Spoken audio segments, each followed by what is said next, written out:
As bênçãos incomparáveis de viver os planos de Deus. Texto áureo.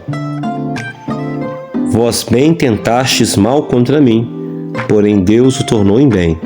Gênesis 50, versículo 20, parte A. Verdade aplicada.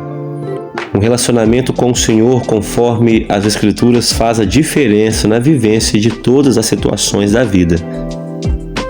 Objetivos da lição: mostrar que Deus tem o controle de todas as coisas, ensinar que precisamos ver Deus em nossa dor e falar que Deus tem sempre coisas melhores para nós.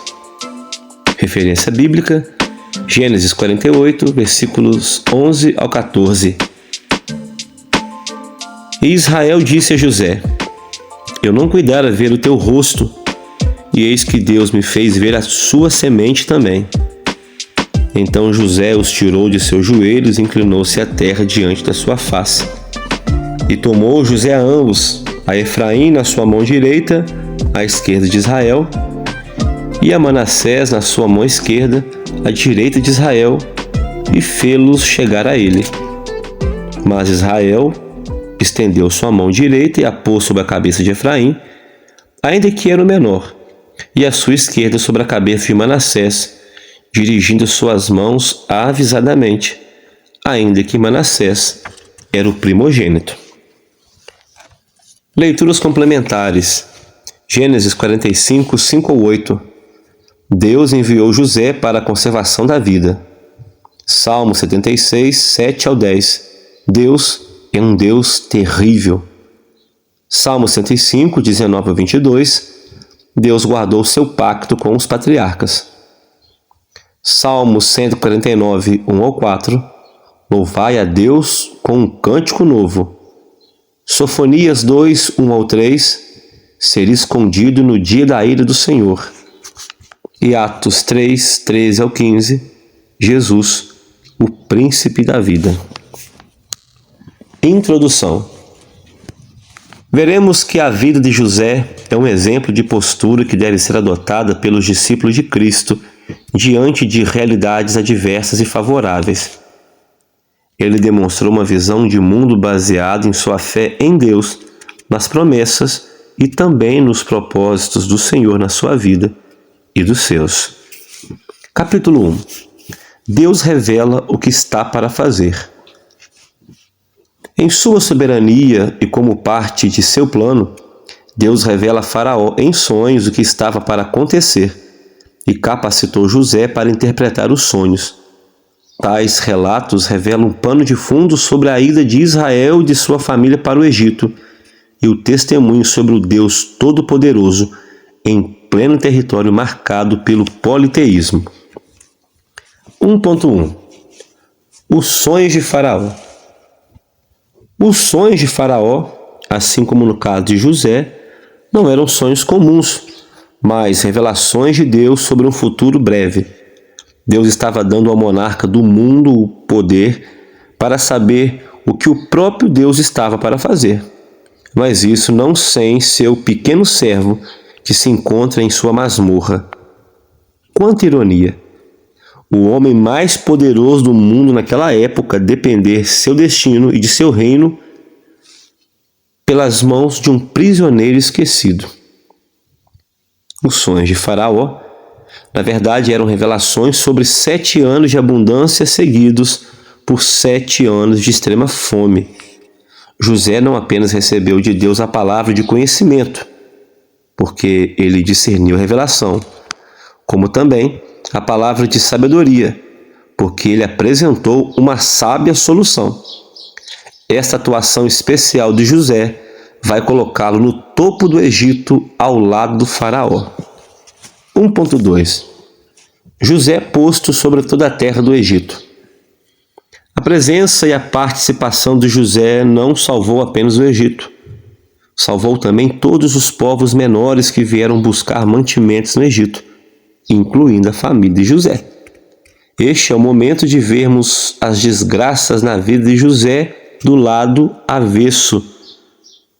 O que parecia que estava dando tudo errado, na verdade, Para Deus estava tudo dando muito certo. Como nós insistimos em esquecer desta lição? A vida dos escolhidos de Deus e tudo mais que acontece na vida deles nunca é obra do acaso, prevalência do diabo ou meras consequências de maus atos humanos. Se realmente somos de Deus, tudo que acontece conosco está sob o controle soberano dele. E o fim sempre é glorioso e maior que nós mesmos.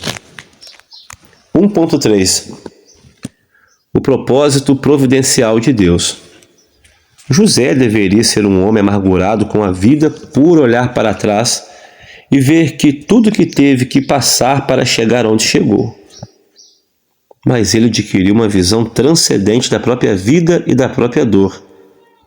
Quando ele não mais pôde esconder a sua identidade e seus irmãos e se revela a eles, eles ficam paralisados de medo, na certeza de que seriam destruídos por José. Mas a resposta de José mostra como ele entendeu que sua vida, como toda a dor que ele passou, tinha um propósito.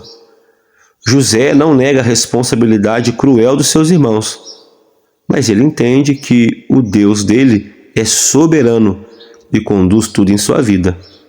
Isso o fez lidar com a injustiça de forma triunfante. No capítulo 1, nós aprendemos que é consolador saber que há um Deus soberano que também é Senhor na nossa vida.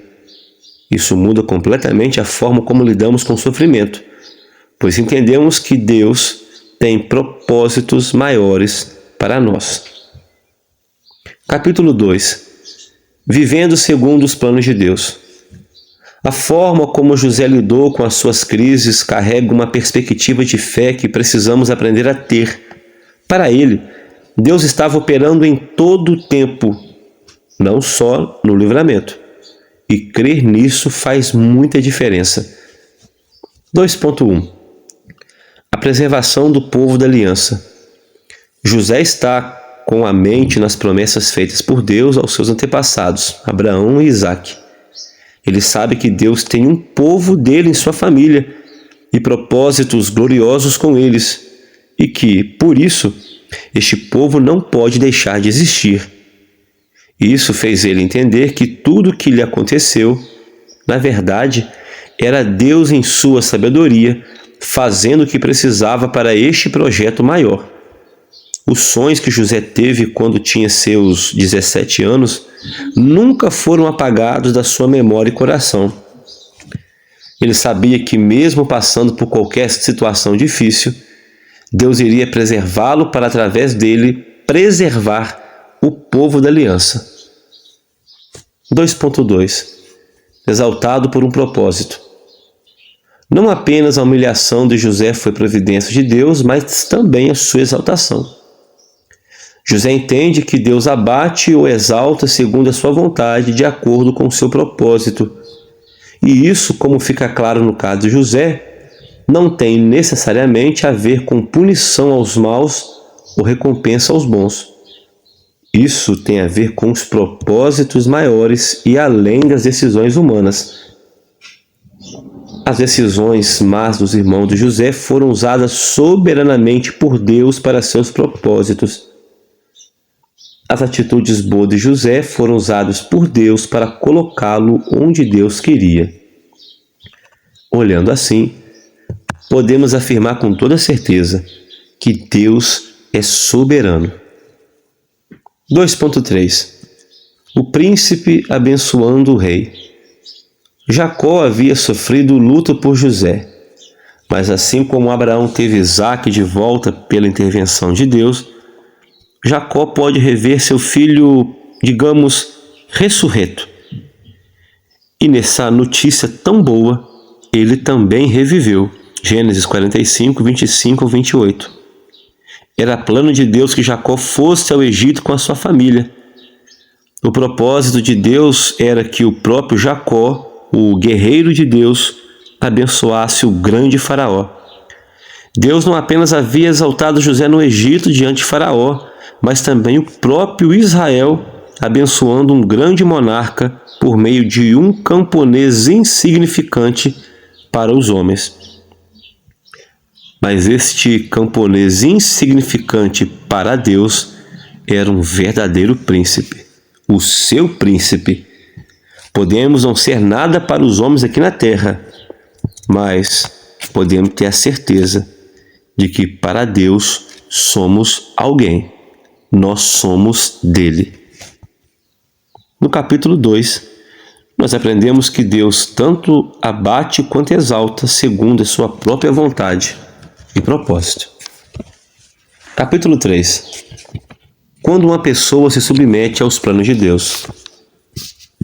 Os últimos capítulos de Gênesis mostram uma reviravolta na vida de José, aquele que sofreu tanto. Deus, porém, sempre teve para ele coisas melhores, assim como tem para nós. 3.1. Abençoando o menor. Os israelitas prosperaram no Egito, mas Jacó não quer ser sepultado no Egito, e sim na terra de Canaã, numa caverna em Macpela, onde estavam sepultados Abraão e Isaque, com as suas respectivas mulheres. Mas antes disso, Jacó abençoou os filhos de José e todos os seus 12 filhos. Os 2 filhos de José, nascidos no Egito, Manassés e Efraim, seriam a partir deste momento como pertencentes a Jacó e teriam participação nas bênçãos na mesma altura das 12 tribos. Jacó já está quase cego e José posiciona seus filhos na ordem da bênção. O mais velho à direita de Jacó para uma bênção maior e o mais novo à esquerda para uma bênção inferior. Porém, mesmo com os olhos fracos, Jacó cruza os braços e dá uma bênção maior ao filho mais novo. 3.2. Jacó abençoou seus netos e Deus está atento a cada um. Nas bênçãos que o patriarca declara sobre os seus netos, ele inclui nas bênçãos de Abraão e de Isaque. José não concorda nem gosta deste desfecho, mas dar proeminência a Efraim não era um desejo de Jacó, era um desígnio de Deus. Como em quase toda a história bíblica, fugindo dos padrões culturais e de força, Deus prova que ele eleva, fortalece e usa aquele que ele quer. Isso deve encher de esperança os pequenos, os insignificantes e desprezíveis para os homens. Deus tem os seus próprios caminhos para exaltar seu nome de forma grande usando os pequenos. Seu poder usa os fracos. Sua santidade usa os falhos, para que assim somente a ele seja dada a honra, a glória e todo o poder. 3.3. Um homem separado e preservado para ser canal de bênção. Gênesis capítulo 50, versículo 20 é uma das declarações teológicas mais poderosas do Antigo Testamento. Para preservar um grande povo, Deus separou José de sua terra e família, permitiu que fosse rejeitado pelos seus, vendido como escravo, dado como morto, caluniado, preso e esquecido. Tal realidade nos faz trazer à memória a passagem de Cristo nesta terra. Sem anular a culpa dos que trouxeram o sofrimento a Jesus, o Novo Testamento ensina que o próprio Deus o levou ao sofrimento, à cruz e à morte, e isso para salvar um grande povo. E assim como José ressuscitou das correntes da morte e da humilhação, Deus também ressuscitou a Jesus do túmulo e lhe deu o nome que é sobre todo nome. Filipenses 2, versículos 5 ao 11. No capítulo 3, nós aprendemos que as providências amargas de Deus com as suas doces bênçãos servem a um propósito maior, a glória de Deus. Conclusão. A narrativa de Gênesis, a partir da história dos primeiros seres humanos até José, nos ensina que em nossa caminhada cristã precisamos buscar em Deus o necessário discernimento para vivenciar os bons e os maus momentos, pois ambos fazem parte do desenvolvimento do plano divino e do processo de aperfeiçoamento do povo de Deus. Amém.